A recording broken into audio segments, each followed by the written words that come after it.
Watch this. Do you know that the Bible says in Ezekiel 28 that Lucifer was in Eden, clothed in every precious stone? And it even says that the workmanship of timbrels and pipes was prepared in him the day he was created. Music was woven into his very being. And when he rebelled against God, he didn't lose that gift. He twisted it. And now he uses music not to glorify God, but to pull people into sin and temptation. Think about it. You're driving and a song comes on and instantly your whole mood shifts. One song can make you feel bold, sad, or even lustful. Suddenly you may catch yourself thinking about things or people that you shouldn't be thinking about, like past sinful desires or soul ties that you were delivered from. That's spiritual power at work. That's why so much secular music glorifies things like lust, pride, greed, or rebellion. When you listen to music, your brain doesn't just jam out to the rhythm. It actually adapts to the vibrational frequencies that music is giving off. Scientists call this brainwave entrainment, and that's why music can literally set the frequency of your mind. But here's the key. Secular music and worship music carry completely different vibrational frequencies.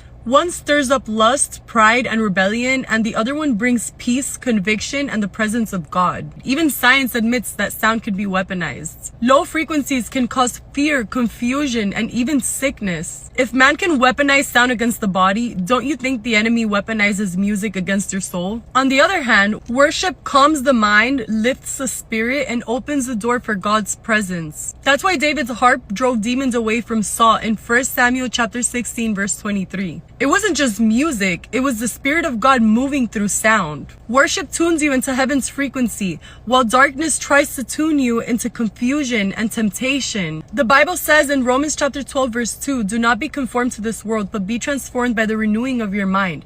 So some people wonder, how do I change? How do I renew my mind? And the truth is, a big part of it starts with what you consume. The shows you binge, the TikToks you scroll, the songs you play on repeat, they're all shaping the way that you think, the way that you feel, and eventually the way that you live. The more that you consume secular music, the more you begin to think like it. But same goes the other way around. The more you consume worship, the more it reshapes you. Worship doesn't just lift your mood, it literally rewires your mind, fills your spirit with peace, and it makes you sensitive to God's voice. What you're listening to is shaping you because it's not just sound, it's spirit. You're either basking in the spirit of the world or you're basking in the presence of God. And what you choose to consume daily is shaping the person that you're becoming. So here's the challenge. If Jesus was sitting in the passenger seat right next to you, would you still hit play on that song?